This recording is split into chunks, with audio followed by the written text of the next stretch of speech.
Hai, saya Nazata Fairuz dari Buat Orang Lapar. Okey, hari ni saya nak tunjukkan cara untuk membuat resepi pai daging. Walaupun nampak macam susah, tapi sebenarnya ada cara yang senang untuk kita buat pai daging ni. Mula-mula kita buat dia punya bahagian luar dulu ataupun bahagian tepung gitu. Bahan utama yang kita perlukan adalah tepung gandum. Tepung gandum ni tak kisah nak guna brand apa pun. Yang penting nama dia tepung gandum. Jangan tukar dengan tepung lain. Kita sukat dulu tepung ni, kemudian boleh masukkan gula dan juga sedikit garam. Tujuan kita masukkan sedikit gula dan garam kat dalam tepung ni supaya dia tak rasa terlalu tawar ataupun kosong. Rasa tu dia sikit-sikit je, dia takkan terlalu manis ataupun terlalu masin. Lepas tu boleh kacaukan sekejap tepung, gula dan garam tadi.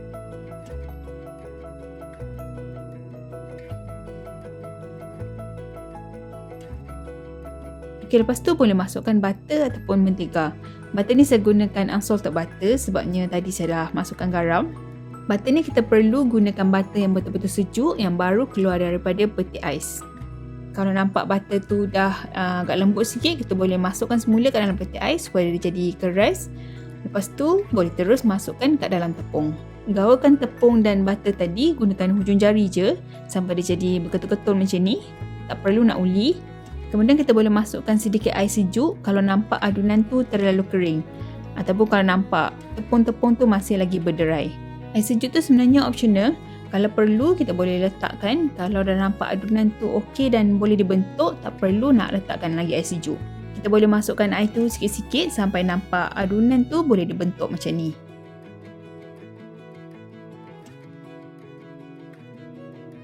Okay, lepas tu boleh terus letakkan di atas plastik wrapping. Kita bagikan dough ni pada dua bahagian. Sebab satu bahagian tu kita akan gunakan untuk buat dia punya base. Dan satu bahagian lagi kita akan gunakan untuk menutup pai tu nanti. Dough ni kita tak perlu nak uli. Just bentukkan dia bulat dan lepehkan. Bungkuskan dough tu sepenuhnya. Jangan ada yang terkena angin. Lepas tu boleh simpankan kat dalam peti ais lebih kurang dalam 1 jam sebelum kita gunakan dough ni. Okay, kalau nak tengok lebih lagi video-video Buat Orang Lapar, jangan lupa subscribe YouTube channel kami, follow kami dekat Instagram dan juga Facebook. Jangan lupa like, komen dan share semua video-video kami.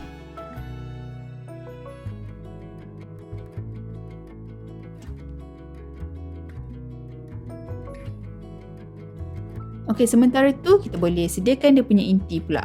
Untuk membuat inti pai daging ni, saya gunakan kentang yang digoreng. Kentang ni saya potong dadu. Tak kisahlah nak besar ke, nak kecil ke. Lepas tu boleh gorengkan dulu kentang ni. Kentang yang digoreng macam ni akan memberikan satu flavor yang sangat sedap pada pai daging kita nanti. Tapi goreng kentang tu tak perlu sampai garing. Separuh masak je dah cukup. Lepas tu kita boleh angkat dan toastkan kentang tu. Kemudian tinggalkan sedikit minyak kat dalam kuali tadi. Boleh tumiskan bawang besar dan juga bawang putih. Untuk bawang besar tu saya potong dadu. Dan untuk bawang putih pula saya cincang halus. Tumiskan bawang-bawang ni sampai dia naik bau dan sedikit garing. Kemudian kita boleh masukkan serbuk gula daging daripada Adabi. Serbuk gula daging daripada Adabi ni selain daripada buat gula daging macam biasa, dia sedap juga kalau kita gunakan untuk buat tumisan macam ni. Bila kita dah masukkan serbuk gula daging tadi, boleh terus masukkan air supaya serbuk gula tu tak cepat hangit. Ataupun kita boleh bancuh dulu serbuk gula daging tu dengan sedikit air, kemudian baru masukkan ke dalam kuali. Yang mana-mana pun boleh. Okey, bila dah nampak bahan tumisan tadi dah pecah minyak, kita boleh masukkan daging. Daging ni saya gunakan daging yang dah dicincang ataupun kalau lebih rajin kita boleh kisarkan daging sendiri. Kalau tak nak gunakan daging, boleh juga gunakan ayam dan kita masih lagi boleh gunakan serbuk gula daging Adabi tadi walaupun kita guna ayam. Rasa dia akan tetap sedap. Okey, daging tu tadi kita biar sekejap sampai nampak air dia agak kering. Lepas tu boleh masukkan carrot yang dipotong dadu dan juga kentang yang kita dah gorengkan tadi.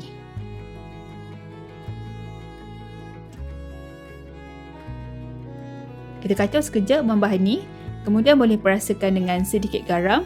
Dan saya masukkan juga sedikit sos tiram daripada Adabi. Kemudian kita kacau lagi semua bahan-bahan ni sampai dia sebati dan secukup rasa. Kita boleh biarkan sekejap inti pai ni sampai carrot tadi agak lembut sikit. Okey, akhir sekali kita boleh masukkan sedikit tepung jagung yang dibancukan dengan air. Tepung jagung ni saya gunakan lebih kurang dalam 1 sudu besar dan bancurkan dengan 2 sudu besar air. Tujuan saya letakkan tepung jagung ni adalah supaya inti pai ni akan jadi lebih pekat. Kemudian kita masak dan kacau lagi inti pai daging ni sampai dia betul-betul kering. Okey, untuk yang ni optional, saya masukkan hirisan daun sup dan juga hirisan daun bawang. Kalau tak nak letak pun tak apa, tapi selalunya memang saya akan letak sebab daun-daun macam ni akan menyedapkan lagi rasa pai daging kita. Bila dah masukkan daun tadi, kita kacau sekejap je sampai daun tu layu. Kemudian boleh terus angkat dan sejukkan inti pai ni. Okey, ni dough yang saya dah simpan kat dalam peti ais tadi selama lebih kurang dalam 1 jam. Kita keluarkan dough ni daripada peti ais dan boleh terus lepehkan. Untuk yang first ni, saya buat bahagian bawah dulu. Saya lepehkan lebih kurang dalam setengah sentimeter. Okey, lepas tu boleh terus masukkan kat dalam loyang pai. Kalau tak ada loyang pai macam saya gunakan ni, tak apa. Kita boleh juga gunakan apa-apa jenis loyang yang ada kat rumah tu. Cumanya kalau ada loyang pai macam ni, bentuk dia akan jadi lebih cantik. Kemudian kita boleh masukkan inti yang kita dah sejukkan tadi. Pastikan inti ni betul-betul sejuk.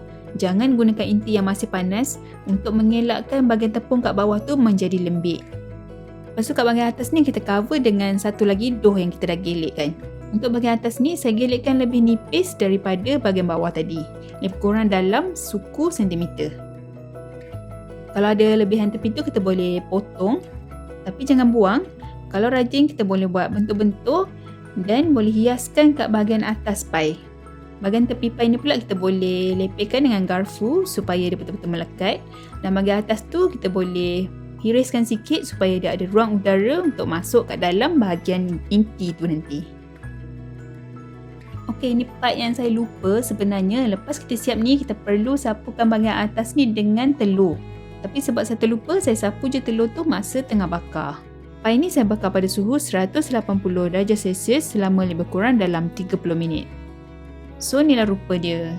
Bahagian atas tu tak jadi licin sangat sebabnya saya dah terlambat sapu telur tadi. Tapi tak apa, rasa dia masih lagi sedap sebab saya menggunakan serbuk gula daging adabi. Rasa dia memang lain daripada rasa kari yang biasa. Saya tak tahu nak describe kesedapan itu macam mana. Tapi kalau nak tahu, boleh cuba serbuk gula daging daripada adabi ni. Boleh masak macam-macam jenis masakan. Dan yang paling penting, jangan lupa cuba resepi pai daging yang saya kongsikan ni. Okey, itu je daripada saya, Nazatul Fairuz. Selamat mencuba. Bye. Assalamualaikum.